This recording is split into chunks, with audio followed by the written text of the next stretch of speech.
Hello students, today we will study class 6 geography, chapter 1 Earth and the solar system. Today we will read the moon, the natural satellite of Earth. The moon is the largest and the brightest thing in the night sky. The moon looks so large because it is closer to us than any other celestial body. The moon shines because it reflects sunlight. Moon जो है वो सबसे बड़ा और brightest thing है. रात में जब आसमान में देखते हैं तो सबसे बड़ी और सबसे ब्राइटेस्ट चमकीली चीज़ है. Moon look so large because it is closer to us. Moon earth के बहुत पास है इसलिए बहुत बड़ा दिखता है दूसरे सेलेशियल बॉडीज़ की कंपैरिजन में. Moon shines because it reflects sunlight. और मून शाइन करता है उस पर सनलाइट जब रिफ्लेक्ट होती है तो मून शाइन करता है. The moon revolves around the earth once in 27 days and 8 hours. During this period, it also rotates or spin about its axis once. Moon जो है वो अर्थ की रिवॉल्यूशन करता है 27 days and 8 hours में. और इस रिवॉल्विंग पीरियड में वो अपनी एक्सिस में, यहाँ पे आप फिगर में ऊपर देख सकते हैं, अपनी एक्सिस में भी ये मूव करता रहता है. अपनी एक्सिस में भी और अर्थ के अराउंड भी मूव करता है. This means that its period of rotation and revolution are the same. और इसका मतलब ये है कि उसकी पीरियड जो है रोटेशन और रिवॉल्यूशन की सेम होगी. Because of this we always see the same side of the moon. और इसी वजह से हम हमेशा मून की एक सेम साइड देखते हैं, अदर साइड नहीं देखते हैं. Figure 1.7 will help you understand this better. 1.7 figure देख लेते हैं. Figure 1.7 only one face of moon is visible from the earth. The shaded region show the quarter of rotation. अब यहाँ पे देखते हैं कि फर्स्ट सेंटर में अर्थ है और ये चारों तरफ मून की फिगर दिया हुआ है. ये रोटेशन को शो कर रहा है, रिवॉल्यूशन को शो कर रहा है. तो इसमें एक्स से रिप्रेजेंट किया है जो फेस है, जो फेस अर्थ की तरफ है, वो जो साइड अर्थ की तरफ है उसे. और एक्स से रिप्रेजेंट किया है कि जब भी रिवॉल्यूशन हो रही है तो ये एक्स फेस जो है मून का वो एज इट इज़ सेम है और मून रोटेट करते हुए अपनी पोजीशन चेंज कर रहा है. Come to the next line. Let x be a point on the moon facing the earth. Starting from A, the moon completes a quarter of its revolution and reaches B. Since it is rotating at the same rate at which it is revolving, it has also completed a quarter rotation. It is clear from the diagram that the point X on the moon still faces the earth. As you can see, this is true at all the points in the moon's orbit. The sun always lit up one side of the moon, but as the moon moves around the earth, we only see part of this side. These are called phases of moon. Sun always lights up. sun हमेशा चांद को, moon को रोशनी देता है और वो चमकता रहता है. But as the moon moves around the earth, लेकिन जैसे ही आपने अभी ऊपर फिगर में देखा है 1.7 में कि मून जो है वो मूव कर रहा है सन के अर्थ के चारों तरफ, तो सिर्फ हम उसका लाइटेड पार्ट देखते हैं और जो ब्लैक साइड नहीं दिखता है. कुछ ऐसे ब्लैक साइड भी होते हैं जो हमें नहीं दिखते हैं. फिर ये क्वार्टर पीरियड के बाद हमें फिर लाइटेड फेज थोड़ी थोड़ी करके दिखने लगती है. And all this things are phases of the moon. The moon appears as a full disk when we see the whole of it of the lit up side. This is called the full moon और पूर्णिमा. जब moon पूरा चांद दिखता है, जब इसकी पूरी रोशनी से सन की पूरी लाइट से ये रिफ्लेक्ट होकर चमकता है, पूरा चांद दिखता है, तो उसे फुल मून या पूर्णिमा कहते हैं. When the part facing us does not receive sunlight. और जब ये पार्ट जो अर्थ की तरफ है उसे सनलाइट नहीं मिलती है, we can not see the moon, तो हमें वो चांद नहीं दिखता है. This is known as the new moon और द अमावस्या. वो अमावस्या होती है या उसे न्यू मून कहते हैं. उसके न्यू मून इसलिए कहते हैं कि वहाँ से फिर कुछ दिनों बाद, क्वार्टर पीरियड के बाद, थोड़ा थोड़ा करके डे बाय डे हमें थोड़ा थोड़ा मून दिखने लगता है. After this the moon appears as a crescent. The crescent grows larger as day passes till the full moon appears. After the new moon, it takes about 15 days for the full moon to appear. Many traditional calendars are based on the movement of the moon. अब यहाँ पे जैसे मैंने आपको quarter period की बात बताई, तो 15 डेज फुल मून अपीयर होने में लगता है. 15 डेज की ये क्वार्टर पीरियड ले लेके कंप्लीट करता है अपनी रिवॉल्यूशन को. और कुछ ट्रेडिशनल कैलेंडर्स जो हमारे हैं वो भी डिपेंडेंट होते हैं हमारे मूवमेंट ऑफ मून पे. There is no life on the moon. It does not have water on or an atmosphere. Moon पे कोई लाइफ नहीं है और ना ही वाटर है ना ही एटमॉस्फियर है. During the day the temperature on the moon is about 100 degree Celsius. It falls to -150 degree Celsius at night. Moon पे जो टेम्परेचर है of the moon is 100 degree Celsius. दिन का टेम्परेचर 100 डिग्री सेल्सियस और रात में इसका टेम्परेचर -150 डिग्री सेल्सियस होता है. The moon has many mountains and plains. It also has circular depression called craters on its surface.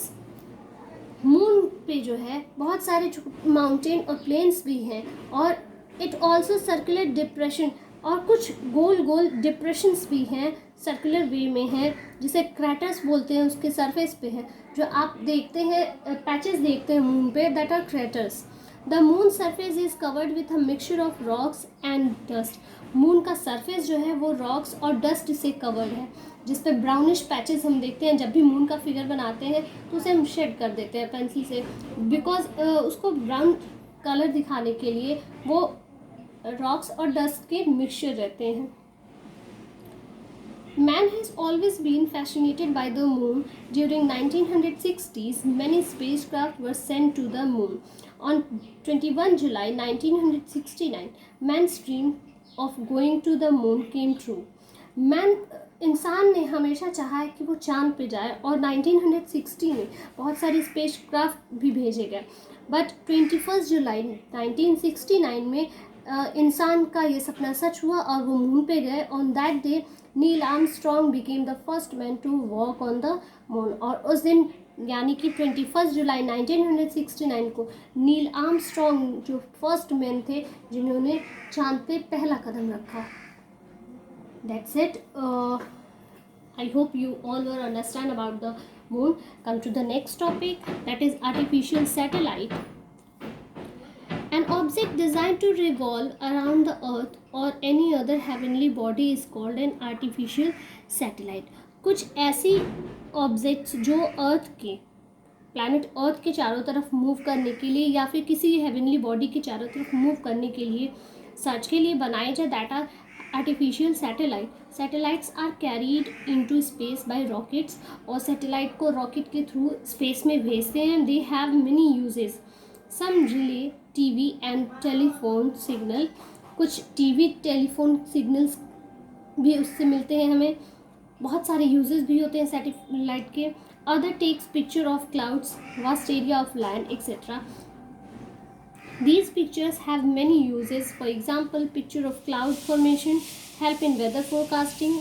India's INSAT satellite are used to take such pictures. They are also used for communication and TV broadcasting. Other celestial bodies. Dwarf planets. A dwarf planet is a spherical celestial body that orbits the sun. It is much smaller than a planet. Unlike a planet, a dwarf planet has other suborbiting bodies other than moons near it. Dwarf planet जो है spherical celestial body होता है that orbits the sun, जो sun की orbit में होता है, sun के चारों तरफ वो भी मूव करता है. It is much smaller than a planet. और ये प्लैनेट से बहुत छोटा होता है. Unlike a planet, a dwarf planet has other sun orbiting bodies. और ड्वार्फ प्लैनेट के पास भी प्लैनेट्स के जैसे सब ऑर्बिटिंग बॉडीज़ होती हैं जो उसके चारों तरफ इसके पास घूमती रहती हैं. For example, these bodies could be very large rocks, और इन बॉडीज़ में जो अदर रिवॉल्विंग बॉडीज़ होती हैं जो ड्वार्फ प्लैनेट के पास घूमती हैं, वो रॉक्स पार्टिकल भी होते हैं, बड़े बड़े रॉक्स भी होते हैं. This is how dwarf planets differ from planets, और इसी वजह से ड्वार्फ प्लैनेट्स जो है प्लैनेट से डिफरेंट होते हैं. Pluto, which was considered a planet from 1930 to 2006, is now considered a dwarf planet. Ceres and Iris are two other dwarf planets. Please underline the words Ceres and Iris. Pluto जो consider करते हैं हम as a planet 1930 से 2006 तक हमने consider किया उसे planet, but Pluto is a dwarf planet. In comparison of planet, Pluto is much smaller. Here is a figure 1.10. Asteroid can have moons too. Asteroid को जैसे अभी हमने ऊपर पढ़ा है कि एस्टेरॉयड के भी मून्स होते हैं. Shown here are the asteroid Ida and its moon Dactyl, the smallest object on the right. Means ये जो है ये एक ड्वार्फ प्लैनेट है, इसे बताएंगे ड्वार्फ प्लैनेट कहेंगे, और इसका ये एक मून है, आपको राइट साइड में दिख रहा होगा छोटा सा, ये इसका मून है दैक्टाइल, जो इसके राइट साइड में है, जो मूव करता है इसके चारों तरफ. Next topic is asteroids. Thousands of small celestial bodies revolve around the sun between the orbits of Mars and Jupiter. These are called asteroid or minor planets. सैकड़ों हजारों ऐसे सेलेशियल बॉडीज होते हैं जो सन, मार्स और जुपिटर के चारों तरफ घूमते रहते हैं. दीज आर कॉल्ड एस्टेरॉइड और माइनर प्लैनेट्स. आपने ड्वार्फ पढ़ा है, अब माइनर उससे भी छोटे. Many astronomers believe that asteroids are fragments of a planet which exploded a long time away. बहुत सारे एस्ट्रोनॉमर ये भी मानते हैं कि एस्टेरॉइड जो है वो प्लैनेट्स जब एक्सप्लोड होती है तो उसके छोटे पार्टिकल्स, छोटे फ्रैगमेंट्स होते हैं. Meteoroids, some small pieces of rocks and dust revolve around the sun. कुछ स्मॉल रॉक्स और डस्ट के पार्टिकल्स जो हैं जो सन के चारों तरफ घूमते हैं, they are called meteoroids. When meteoroids enter the Earth's atmosphere, they start burning. जब मेट्रॉइड्स अर्थ एटमॉस्फेयर के पास आते हैं तो वो बर्निंग स्टार्ट हो जाती है, उनकी जलना शुरू करते हैं. These burning pieces cause a flash of light as they fall and we call them shooting star or meteors. जब ये अर्थ एटमॉस्फेयर में आते हैं, जलना शुरू करते हैं, तो जल के एक फ्लैश लाइट, एक तेज़ी से लाइट छोड़ते हुए आगे बढ़ते हैं, और उसे हम कहते हैं शूटिंग स्टार, टूटता तारा जिसे कहते हैं. That is matter. Most matters burn up completely while falling. बहुत सारे मैटर्स ऐसे होते हैं कि वो गिरने के पहले कम्प्लीटली बर्न हो जाते हैं, पूरे पूरे जल जाते हैं. A matter that survives its fall and hits the ground is called the meteorite. A large meteorite creates a crater where its fall. जब ये मेट्रॉइड सर्वाइव करते हैं ग्राउंड पे गिर के, अर्थ पे गिर के, तो ये काफ़ी नुकसान पहुंचाते हैं. हिंदी में आपने सुना भी होगा, उल्का पिंड इसे कहते हैं. About 50,000 years ago, a meteorite created a huge crater called the Meteor Crater in Arizona, USA. 50,000 सालों पहले एक ऐसे ही मेट्रॉइड क्रिएट हुआ था, बहुत बड़ा क्रेटर हुआ था, और ये एरिजोना यूएसए में हुआ था. Our last topic is comet. Comets are among the most beautiful sights in the solar system. They revolve around the sun in long elliptical orbits. When comets come near the sun, they start to glow. Comets जो है सबसे beautiful solar system का site होता है, और जब ये revolve करते हुए सन के पास आता है तो ये शाइन करने लगता है. Comets take years to complete their orbit. Comet जो है बहुत ज़्यादा वर्ष लेता है अपनी ऑर्बिट को कंप्लीट करने में, रन करने में. Therefore we see them only after many years. Therefore, we see them only after many years. Our universe is a wonderful place. We know very little about its distant members. Universe जो है हमारा बहुत खूबसूरत जगह है और बहुत ज़्यादा डिस्टेंस होने की वजह से उसके सारे मेंबर्स के बारे में बहुत कम हमें पता है. Each year scientist discover new facts about the universe which help us understand it better. और हर साल हर समय साइंटिस्ट जो है हमें नई फैक्ट्स के बारे में, यूनिवर्स के बारे में बताते रहते हैं जो हमें यूनिवर्स को समझने में हेल्प करती है. Now this is the end of the chapter. Please read it again. We will meet in our next class. Thank you.